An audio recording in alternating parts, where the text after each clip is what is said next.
Bible Open University India International சமர்ப்பணையில் 10ஆம் எபிசோடுக்கு எங்கள் அன்பார்ந்த நேயர் பெருமக்களை அன்புடன் வரவேற்கிறோம்.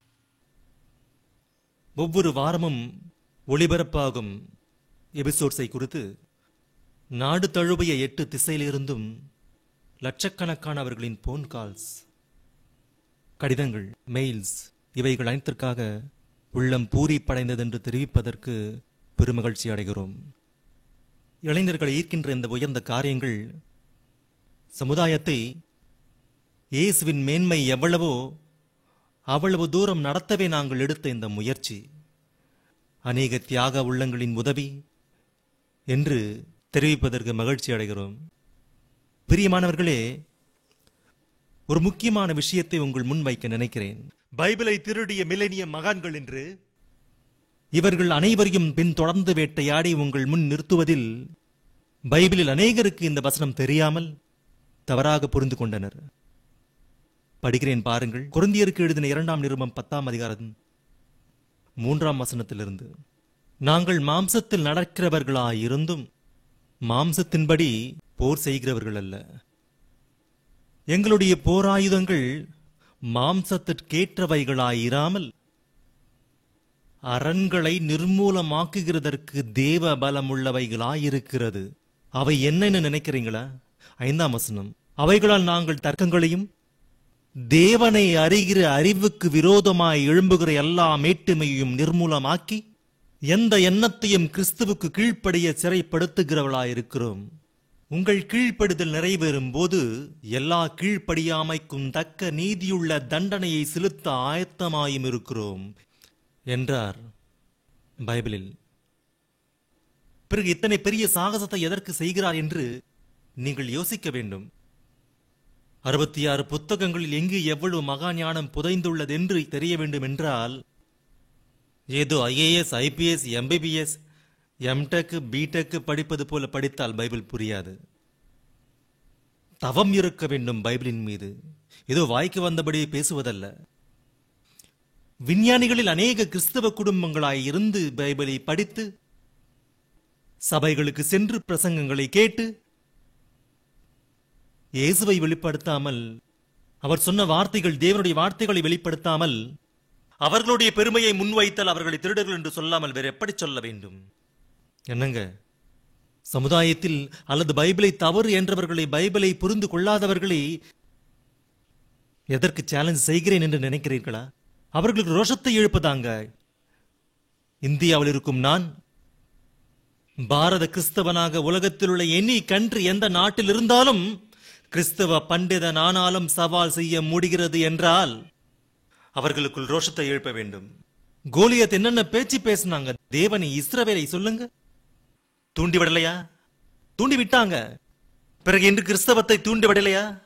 தூண்டி விடுகிறார்கள். இயேசுவின் மீது களங்கத்தை வைக்கிறார்கள். கிறிஸ்தவம் ஒரு மதம் என்கிறார்கள். பைபிளை சுட்டரிக்கிறார்கள், காலால் மிதிக்கிறார்கள். பிறகு இப்படிப்பட்டவர்களை எல்லாம் பார்த்த பிறகு ஒரு இயேசு கிறிஸ்துவின் போர் வீரனாக நான் ஏன் அமைதியாக இருக்க வேண்டும்? தாவீதை போல நானும் தூண்டிவிட்டேன். ஏனென்றால் கோலியாத்தின் தலை துண்டாகி கீழே விழ வேண்டும். அதுதான் என் விருப்பம். ஒரு கிறிஸ்தவனாக நீங்களும் யோசிச்சு பாருங்க. அதனால்தான் தட்டி எழுப்புகிறேன்.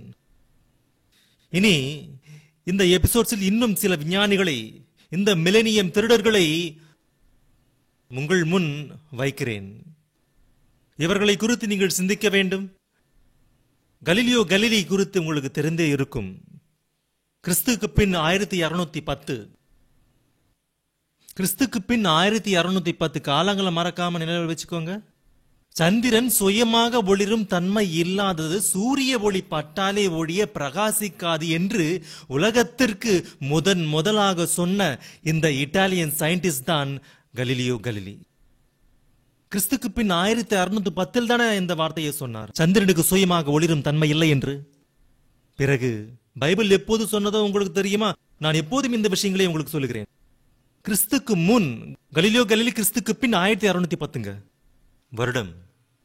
கிறிஸ்துக்கு முன் 1400 1800 ஆண்டுகளில் யோபு என்னும் புத்தகத்தில் 25ஆம் அதிகாரம் 5ஆம் வசனம், 25ஆம் அதிகாரம் 5ஆம் மாசம் அதுல என்ன இருக்கோ தெரியுமாங்க?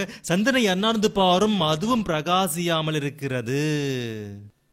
1610 கலிலியோ சொன்னதை நீங்கள் ஏதோ பெரிய அறிவியல் ஆராய்ச்சி என்று பெரிய விஷயம் தெரிந்துவிட்டது என்று அப்பாவி உலகம் பலே பலே என்று கையை தட்டும் போது, பைபிளில் உள்ள மகா ஞானத்தை தேவன் எப்போது சொன்னாரோ என்று நான் சொல்லணுமா இல்லையாங்க? சிருஷ்டியை சிருஷ்டித்தது தேவன். எந்த பொருள் ஒளிருமோ, எந்த பொருள் ஒளிராதோ, எந்த பொருள் ஏன் சுற்றுகிறதோ, எந்த பொருள் ஏன் சுற்றாதோ, இவை அனைத்தும் பைபிள் எழுதப்பட்டு இருக்க பிறகு நான் சொல்லணுமா இல்லையா? கலிலியோ சொன்னாருன்னு நினைக்கிறீங்களா? இதை இல்லை, பைபிளை காப்பி அடித்து சந்திரனுக்கு சுயமாக ஒளிரும் தன்மை இல்லை என்று சொல்லிட்டாரு. பிறகு நான் இன்று உலகத்தில் எவனும் சொல்லாத இந்த காலத்திலே 2000 ஆண்டுகளுக்கு பிறகு இவர்கள் அனைவர்கள் மீது போரை தொடுக்க கூடாதா? தேவனுக்கு எதிராக பலமான அரண்களை கட்டினார்களே, தேவன் காணப்படாமல், தேவனுடைய வார்த்தைகள் கேட்கப்படாமல், தேவன் காணப்படாமல், தேவனின் வார்த்தைகள் கேட்கப்படாமல், மனிதனின் அஞ்ஞானத்துடன் பைபிளை காப்பியெடுத்த எத்தனையோ மில்லினியம் திருடர்கள் தேவனின் வார்த்தையை சொல்லாமல் தேவனுக்கு எதிராக பலமான அரண்களை ஒருவன் கட்டினால், வாதங்களுடன் தர்க்கங்களுடன் பைபிள் உண்மையா கிறிஸ்தவ மதமா என்று வாய்க்கு வந்தபடி பேசிக் கொண்டிருந்தார். இவர்கள் அனைவரின் வாயை அடக்க வேண்டுமா இல்லையா சொல்லுங்கள்?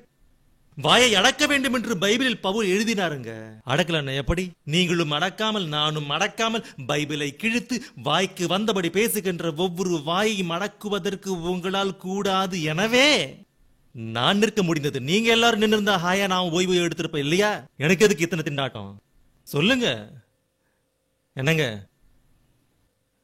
ஏசாயா புத்தகம் 13ஆம் அதிகாரம் 10ஆம் வசனம், கிறிஸ்துக்கு முன் 400 500ங்க. ஏசாயா புத்தகம் 13ஆம் அதிகாரத்தில் உள்ள 10ஆம் வசனம், கலிலியோ 1610ங்க. கிறிஸ்துக்கு பின் மறக்காதீங்க, அதை மனசுல வச்சுக்கோங்க. இங்க ஏசாயாவின் மூலமாக தேவன் என்ன எழுத வைத்தாரோ தெரியுமாங்க? சூரியன் உதிக்கையில் இருண்டு போம், சந்திரன் ஒளி கொடாதிருக்கும் என்று இருக்குங்க. இதை விட எக்ஸாம்பிள்ஸ் என்ன வேணுங்க? இதை விட ஆழமான விஞ்ஞான ஆராய்ச்சிகள் எதற்கு சொல்லுங்க? இதுக்கு ஒரு ஹபிள் டெலிஸ்கோப் இல்லைன்னா கலிலியோ கண்டுபிடித்த டெலிஸ்கோப், இதன் வழியாக விண்வெளியில ஒரு பார்வை. உன் கவனத்தை திருப்பி கோடிக்கணக்கான மக்கள் பணத்தை செலவிட்டு சந்திரன் பிரகாசிக்காது என்று இவ்வளவு பெரிய வெத்து செய்தி நீ சொல்ற வரைக்கும் எங்களுக்கு தெரியாதா? தெரிந்து கொள்ள வேண்டுங்க, தெரிந்து கொள்ள வேண்டும். அதற்கு பைபிள் படிக்க வேண்டும். பைபிளை படித்தால் தான் புரியும். சூரியன் உதிக்கையில் இருண்டு போம், சந்திரன் ஒளி கொடாதிருக்கும் என்று ஏசாயா 13:10 கிறிஸ்துக்கு முன் 400 500 சொன்னால், கிறிஸ்துக்கு பின் 33 மார்க்கு சுவிசேஷம் 13ஆம் அதிகாரம், கலிலியோ கிறிஸ்துக்கு பின் 1610ங்க. மறக்காதீங்க. இயேசு கிறிஸ்து சொன்ன வார்த்தை மார்க்கு சுவிசேஷம் 13ஆம் அதிகாரம் 24, மார்க்கு சுவிசேஷம் 13:24, மத்தேயு சுவிசேஷம் 24:29, மத்தேயு சுவிசேஷம் 24:29. சூரியன் அந்தகாரப்பட்டால் சந்திரன் ஒளி கூடாத இருக்கும் என்று இருக்குங்க. தூக்கி போடலாமாங்க கலிலியோவை? போயிட்டான், பைபிள் முன்னாடி தோத்துட்டான், உரங்கட்டுங்க, போயிட்டான். ரோபர்ட் போயல் கிறிஸ்துக்கு பின் 1662, மறக்காதீங்க. இவர்கள் அனைவரும் கிறிஸ்துக்கு பின் பிறந்தவர்களே. 1662 17ஆம் நூற்றாண்டு. இந்த ரோபர்ட் போயல் என்ன சொன்னாரோ தெரியுமாங்க? காற்றுக்கு நிறை எடை உள்ளது என்று சொன்னாருங்க. ஐயோ, கையா தட்டிட்டாங்க எல்லாரும். காற்றுக்கு நிறை உண்டு என்று சொன்ன மகா விஞ்ஞானி பலே என்றார்கள். நான் என்ன சொல்லுவேனோ தெரியுமாங்க? போடா என்று சொல்லுவேன். போடா. ஏனென்றால் காற்றுக்கு அதன் நிறையை நியமித்து என்றார். கிறிஸ்துக்கு முன் 1400 1800 1400 1800 ஆண்டுகளின் மத்தியில் யோபு புத்தகம் எழுதப்பட்ட போது 28ஆம் அதிகாரம் 25ஆம் வசனத்தில் என்ன எழுதியிருக்கிறதோ தெரியுமா? 28 25. ஸ்டூடெண்ட்ஸ், இளைஞர்களே, நீங்கள் எழுதி கொள்ளுங்கள். நீங்களே வேண்டும், தேவனுக்கு இளைஞர்கள் வேண்டும். காற்றுக்கு அதன் நிறையை நியமித்து யோபு புத்தகம் 28 25. ராபர்ட் போயல் 1662 சொன்னால் தேவன் எப்பங்க கிறிஸ்துக்கு முன் 1400 1800களில் சொன்னார். வாட் a wonderful பைபிள்ங்க. Hats off to the Bible, hats off to the Bible. Milton Kovich யூகோஸ்லாவியை சேர்ந்தவர். இந்த ஐயா விஞ்ஞானி. 1910ங்க, 1910 என்னங்க. 1910 மில்டன் கோவிச் என்ற யூகோஸ்லாவியா சயின்டிஸ்ட், ஜாக்வஸ் லஸ்கர் என்ற அமெரிக்கன் சயின்டிஸ்ட் 1990ங்க. இவர் 1990 1910 Milton Kovich Yugoslavia, Jacques Lasker America. கிறிஸ்துக்கு பின் 1990. புவியின் சுற்றுச்சூழலில் சந்திரனால் கால குறிப்புகள் ஏற்படுகின்றன என்று இந்த 20ஆம் நூற்றாண்டில் சொன்னார்கள் இவர்கள். புவியின் சுற்றுச்சூழலில் சந்திரனால் கால குறிப்புகள் ஏற்படுகின்றன என்று 20ஆம் நூற்றாண்டில் சொன்னால், கிறிஸ்துக்கு முன் 800 1000 ஆண்டுகளில் பைபிள் கிறிஸ்துக்கு முன்னுங்க. இவங்கள சின்ன பசங்க, சோட்டா பசங்க இவங்கெல்லாம். கிறிஸ்துக்கு முன் 800 1000 ஆண்டுகளில் சங்கீதம் என்னும் புத்தகத்தில் என்ன எழுதியிருக்கோ 104:19 படிக்கிறேன். 104:19. பாவம், புவியின் சுற்றுச்சூழலில் சந்திரனால் பருவங்கள் ஏற்படுகிறது என்று அப்பாவைகளான உங்களுக்கு சொன்னார்கள் இவர்கள்.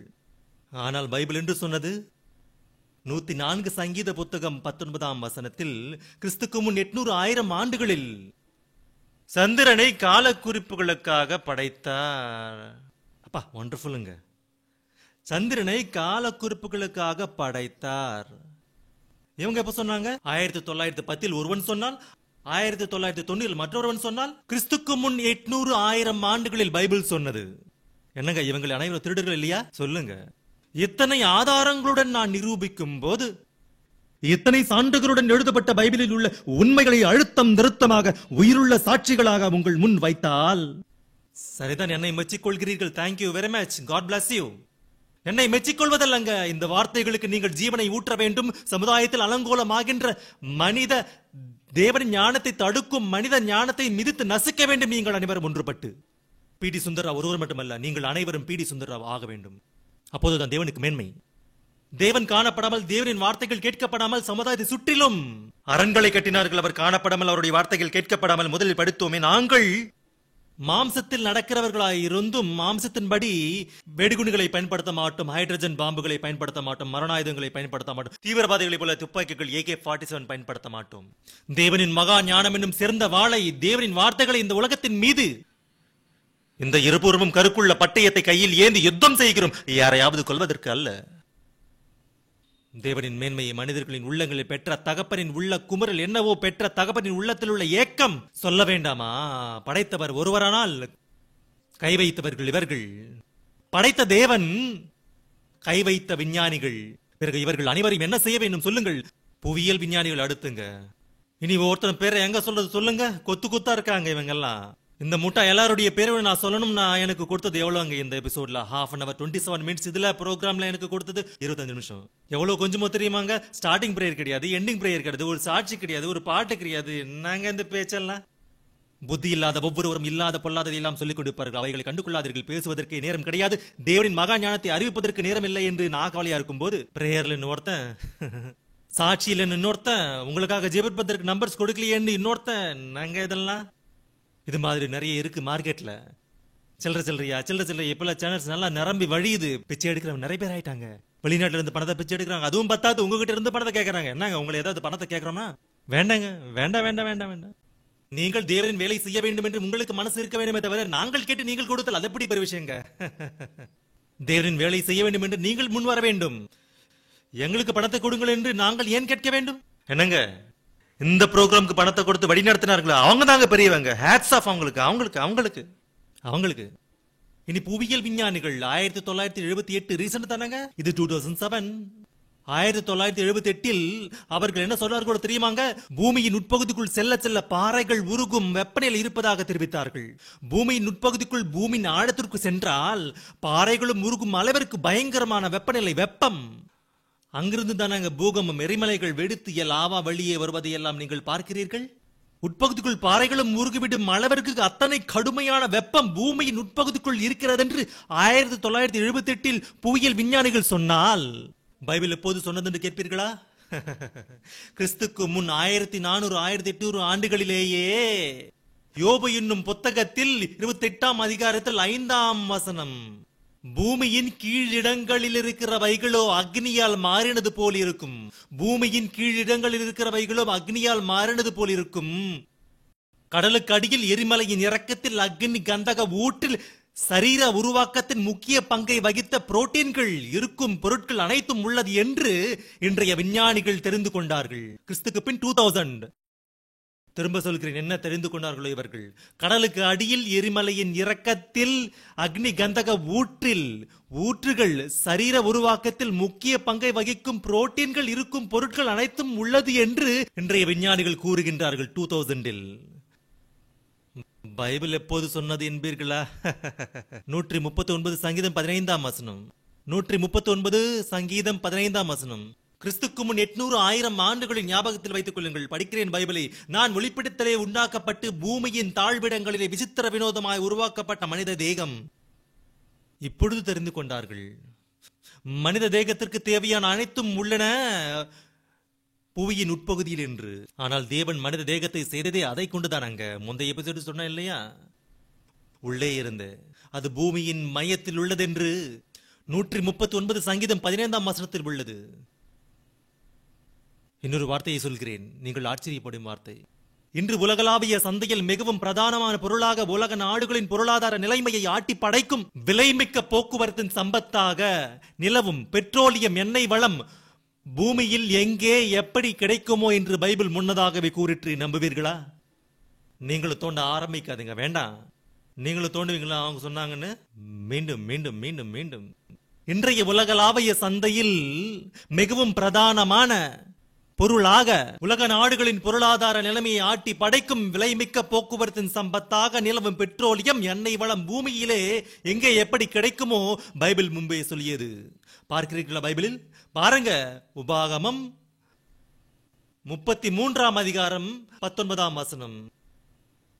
கிறிஸ்துக்கு முன் 1845, மறவாதீங்க, கிறிஸ்துக்கு முன் 1845 மணலுக்குள்ளே மறைந்திருக்கும் பொருளையும் அனுபவிப்பார்கள்.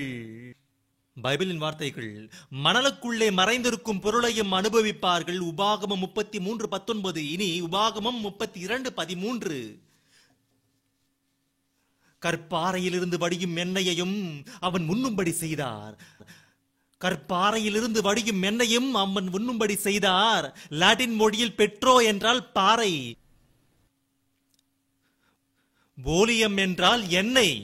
மீண்டும் கேட்க வேண்டும், லாட்டின் மொழியில் பெட்ரோ என்றால் பாறை என்றும் ஓலியம் என்றால் எண்ணெய் என்றும் தெரிந்து கொள்ள வேண்டும். என்றால் பெட்ரோலியம் பாறையிலிருந்து எடுக்கப்பட்ட எண்ணெய்.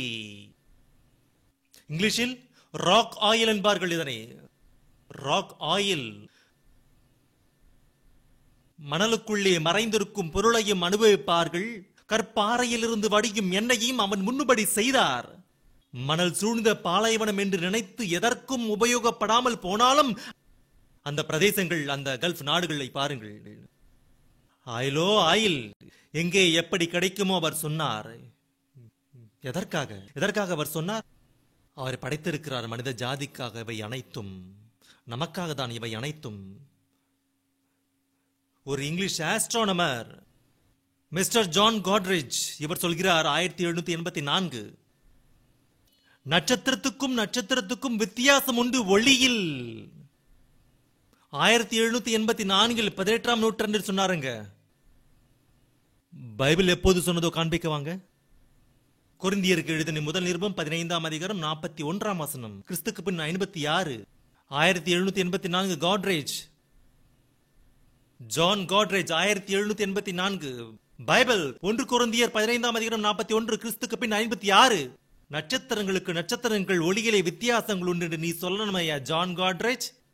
He is a Christian. எதை பார்த்து காப்பை அடிச்சோட தெரியுமாங்க? இதைதாங்க. மகிமையிலே நட்சத்திரம் விசேஷித்திருக்கிறது. மகிமையிலே, ஒளியிலே, சைஸில். கிறிஸ்துக்கு பின் 56 தேவன் சொன்னால், கிறிஸ்துக்கு பின் 1784 ஜான் சொன்னால், ஜான் சொன்னதை நம்பினார்களே தவிர தேவன் சொன்னதை நம்பினார்களா? நம்ப மாட்டார்கள். இந்த சமுதாயம் நம்பாது. பைபிள் மத புத்தகம் என்ற ஒவ்வொருவனுக்கும் புத்தி வர வேண்டும். இந்த புரோகிராம் பார்த்த பிறகு என்னங்க, பைபிளின் மீது எங்களுக்கு நம்பிக்கை வந்துவிட்டதுங்க. இப்பொழுது தேவன் என்றால் எங்களுக்கு நம்ப வேண்டும் என்று தோன்றுதுங்க. பைபிள் என்றால் இத்தனை காலம் நான் படிக்காமல் போனங்க, இனி ஒவ்வொரு நாளும் படிக்க நினைக்கிறேன் என்று குவியலாக கடிதங்கள். அப்பா, குவியலுங்க. Very good. படிங்க பைபிள். பைபிளை படிக்க வேண்டும். ஆகாய கங்கை. ஆகாய கங்கை அங்க அமெரிக்கா விண்வெளி ஆராய்ச்சி கழகம், கலிபோர்னியா விஞ்ஞானிகள் இந்த இரண்டு கழகங்களும் இணைந்து நட்சத்திரங்களுக்கு அப்பால் தண்ணீர் இருப்பதாக சொல்லுகிறார்கள். வானம் என்கிறோமே, நீல நிறத்தில் தோன்றுவது கடற்கரைக்கு சென்று பார்த்த இணைவது போல தெரியும் வானமும் கடலும். இது எப்போது சொன்னார்கள் என்று நினைக்கிறீர்களா? 1996. கிறிஸ்துக்கு பின் 1996. அவர்கள் என்ன கூறுகிறார்கள் என்றால், அமெரிக்கா விண்வெளி ஆராய்ச்சி கழக விஞ்ஞானிகள், கலிபோர்னியாவில் உள்ள விஞ்ஞானிகள் குழுவும் இருவரும் இணைந்து பாவம் இரவும் பகலும் கஷ்டப்பட்டு பெரிய விஷயத்தை அறிவித்தார்கள். நமக்கு என்னவாம், நட்சத்திரங்களுக்கு அப்பால் நீல நிறத்தில் காணப்படுவது மகா ஜலங்களாங்க, ஆகாய கங்கையாங்க அதன் பெயர். பைபிளை பாக்குறீங்களா? பைபிளை பாருங்க. சங்கீத புத்தகம் 148:4, கிறிஸ்துக்கு முன் 1800, ஆதியாகமம் 1:7, சங்கீத புத்தகம் 148:4, ஆகாய மண்டலத்தின் மேலுள்ள தண்ணீர்களே. என்னங்க? ஆதியாகமம் 1:7, ஆகாய விரிவுக்கு மேலே இருக்கிற ஜலத்திற்கும். ஆதியாகமம் 7:11, வானத்தின் மதகுகளும் திறவுண்டு தண்ணீர் வந்தன. கிறிஸ்துக்கு முன் 1800 கிறிஸ்துக்கு முன் 800, 1000 ஆண்டுகளுக்கு மத்தியில் எழுதப்பட்ட சங்கீத புத்தகம் ஆதியாகமத்தில் ஆகாயத்திற்கு மேல் தண்ணீர் உள்ளது என்று தேவன் சொன்னால், பாவம் கலிபோர்னியா விஞ்ஞானிகளும் அடுத்து நாசா விண்வெளி ஆராய்ச்சியாளர்களும் பாவம் கூட்டு களவானுங்க, எவ்வளவு மக்கள் பணத்தை அடிச்சாங்களோ தெரியாது. இப்பொழுது சொன்னார்கள் ஆகாயத்தின் மேலே தண்ணீர் உள்ளதென்று. என்ன பிரியமானவர்களே, இவை அனைத்தும் உங்களுக்கு மிகவும் வருத்தத்தை அளிக்கிறதா? வேண்டாங்க, மகிழ வேண்டும், உங்கள் தலைகளை உயர்த்த வேண்டும். பைபிளை காப்பி எடுத்தவன் பைபிளை தவறு என்றவனை பிடித்துக் கொண்டு வந்து கர்த்தரின் பாதபடியில் போடுவதே பி.டி. சுந்தரராவ் ஒரு ஜெயசாலியாக செய்கின்ற வெற்றி பயணம். நீங்களும் ஆக வேண்டும், நீங்களும் வர வேண்டும். என்னங்க ஒரு விஷயம், 10 எபிசோட்ஸ் வரைக்கும் விஞ்ஞானிகள் அனைவரையும் பிடித்து உங்கள் காலடியில் விழச் செய்தேன். இன்னமும் விழ செய்ய வேண்டும் என்றால் இன்னமும் நிறைய எபிசோட் செய்யணும் இல்லையாங்க?